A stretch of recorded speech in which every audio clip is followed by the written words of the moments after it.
to Republican Congressman, now fair and balanced, Mike Bishop of Michigan, who serves on the House Ways and Means Committee. Let's put aside the fact that we do not have details, but of what details we have, it's been somehow scored that this will cost $5 trillion. We keep hearing, sir, that the president's saying $4 trillion. It'll bring in $4 and $4.5 trillion, what have you. That still does not pay for the tax cuts. What fiscally conservative part of this do you want our viewers to see here? Well, first of all, we don't have all the details in place, and it's impossible for us to pass judgment until we do have those details. Agreed.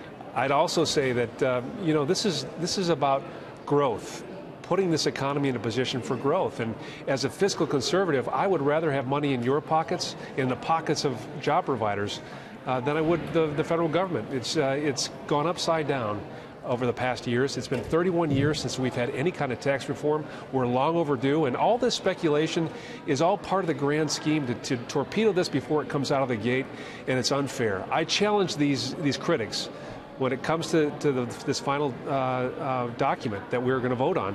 I challenge them to vote against it if it does what we think it's going to do, which is to create a substantially improved economy. Is it encouraging at all? I don't know if you heard the interview with the Democratic Representative Higgins. Is it encouraging at all that he said he's for 20% corporate tax level, a tax rate there? It seemed that he's on the same page, at least, in feeling that that would spur jobs and certainly be helpful to the middle class.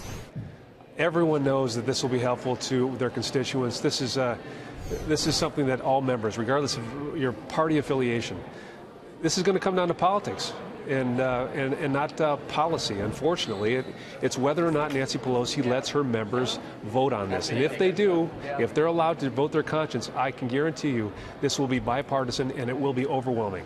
If they listen to their constituents who no doubt would absolutely want a tax cut so that they can put money, as you said, in their pockets to spend as they will.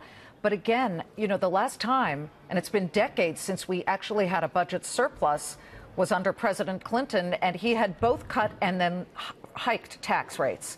As you may remember, we're starting to see better growth right now in these first couple of months of President Trump's administration here, and we're still below 3% growth.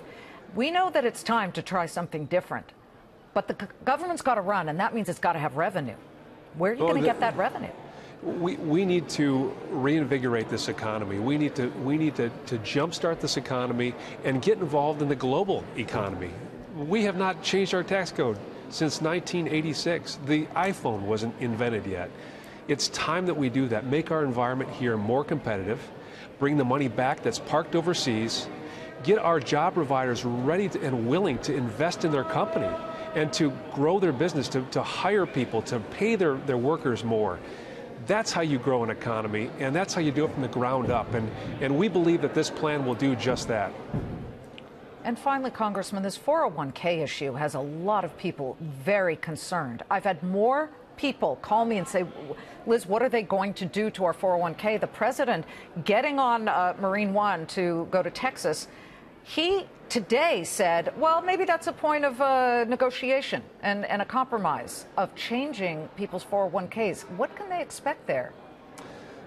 Well, first of all, it's a detail that's not been worked out yet. We're still in the process of doing it. But you've heard what they've said, and then people have expected that maybe there's going to be a much tighter limit on how much people can contribute to their retirement. But this is, again, part of the plan to try and torpedo this out of the gate before we have a chance to talk about it. The goal of this committee, the Ways and Means Committee, is to create an environment that will allow families to save more, to earn more and save more. That's our goal. We don't have any interest in putting our families in a position that will be detrimental to their future and to their family's future. Yeah, and to the economy, because if they get in trouble in their retirement, they're going to go for help from the government, and that costs money, of course, for all of us. Michigan Congressman Mike Bishop, lovely to have you. Thank you so much.